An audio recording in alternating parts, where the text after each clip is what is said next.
Hey, it's Simon Snark 11 with a LEGO model mecha. This week is the anniversary of Xenoblade Chronicles X, so I've updated my mech models for two of the Xenoblade Skells that I've made. So this one is based off of the Formula Skell from Xenoblade X. It's kind of a custom model because it takes some aspects of other mechas as well, mainly the side skirt armor and frontal leg armor is based off of the Layla Skell from Xenoblade X, and then the color scheme as well as some of the equipment on it is based off of the full armor Unicorn Gundam from Mobile Suit Gundam. So because this is a lot bigger than the things I usually show, I'm going to have a different camera set up here, which you can already see. Instead of bringing it up as the camera like I normally would with figures, I'm going to talk about it from a distance here and then bring the camera up to it to show everything in detail.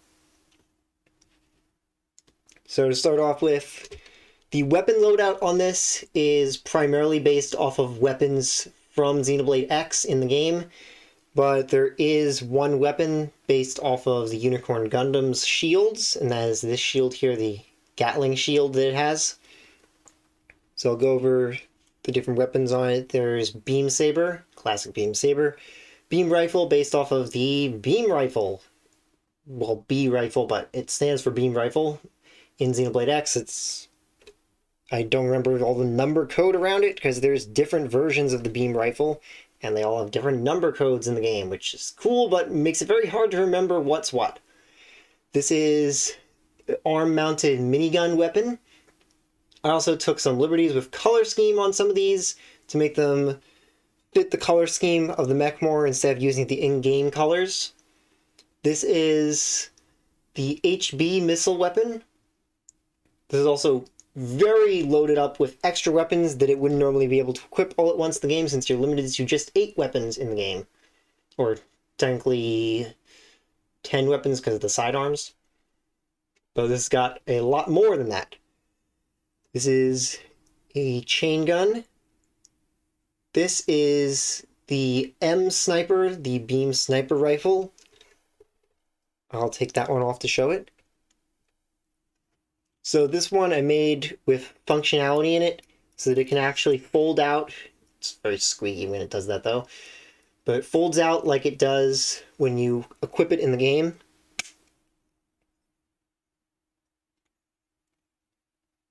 And this can be equipped into the arms of the mech.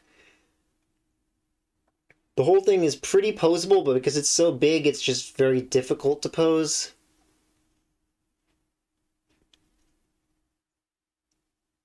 And I believe it's made to minifigure scale. It could be a little bit bigger than it should be. I'm not sure.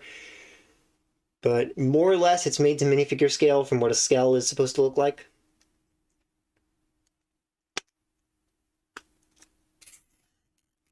Sorry about the squeaking. I hate that.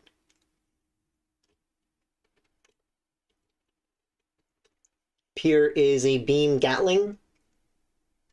It has some functionality to rotate and look like it's firing, but you kind of have to press into it because it doesn't align perfectly. It's a little too loose with the Technic pieces in there, so it doesn't perfectly align. If I had a better gear piece, I think it might work better. Up here we have just a generic missile pod, and then here we have some thermal grenades. I think the name of that weapon in the game was Thermal Cracker.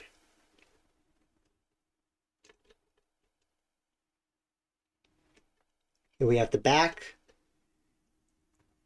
There is a lot of extra thrusters on this, and also based off the Unicorn Gundam, big fuel pods. This is to make it more speed themed, because in-game my Skell build for the formula was an evasion tank. So when building this, I added on a bunch of extra features to make it look like it's more speed built, more equipped for being highly evasive. These are these Y-hand quarterer swords, one of these super weapons. Most of these weapons are based off of things that I actually equipped on my Skell build. Well, except for the Beam Sniper, which I had equipped, but then replaced with a G-Buster. But these Y-hand quarterer and this one, the drones are, as well as the sidearms, are the things that I actually have equipped on that Skell build. Pop off one of these drones. I absolutely love the drone weapon. It's so cool, not just because it's incredibly overpowered, but also because it has the same animations as funnels from Gundam. It's just a huge Gundam reference.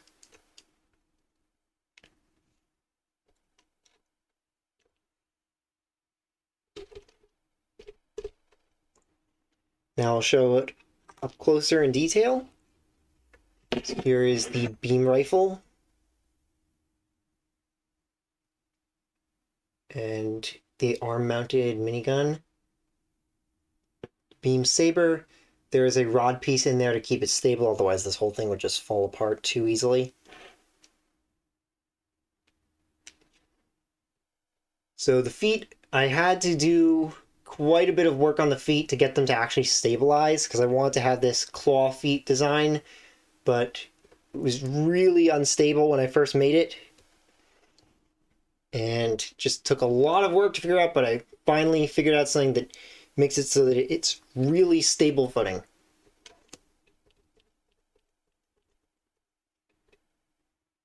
On what was originally feet that just literally broke from the weight of standing on it. The side armor there.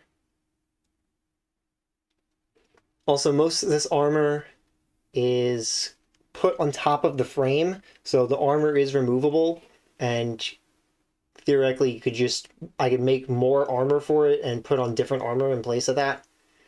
And the frame is more or less the same as what I made for my second Skell, which is an Amdusius, which I'll be showing an updated version of next week. Also here I drew on the little Amuro Ray logo as best as I could from memory, without actually coloring it.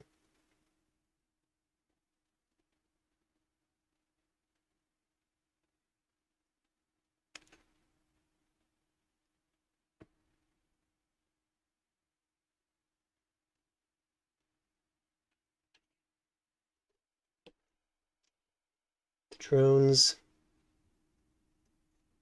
Also, because of the placement of the drones, the wings don't actually open all the way, so I have them at an angle instead, which kind of looks cooler, I feel, compared to just having them out all the way.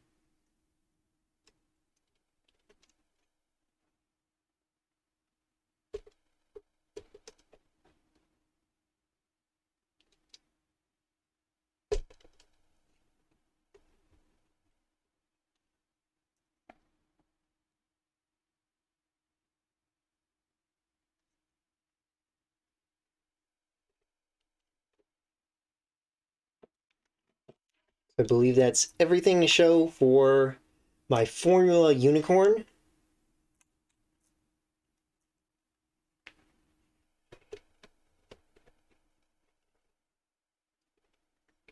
If you haven't seen the older videos on this, I've actually been slowly updating and working on this mech model since like 2015 or 2016, I think. It's very, very old project.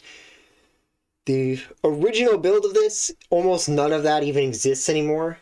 It's been so updated that the original version of it, there's barely any parts of that remain. Like, most of the frame was completely replaced to make it more stable over time. So, this is currently the 4.3 version of this.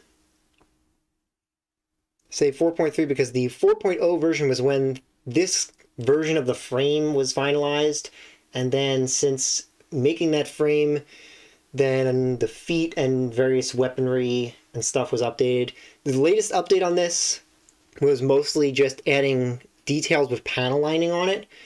I realized I could panel line it along where some of the actual piece lines are, which made it look better and less like there's pieces and more like it's actual plating. So next week I'll have an updated version of my Amdusius Skell, which uses the same frame as this, but with a whole bunch of different armor and weapon loadouts on it. And also, happy anniversary to Xenoblade X. Please port it to the Switch, or remaster it, or remake it. Somehow. Please, Nintendo. If you watched the end, then comment Blossom Dance down below to let me know. And see you next time!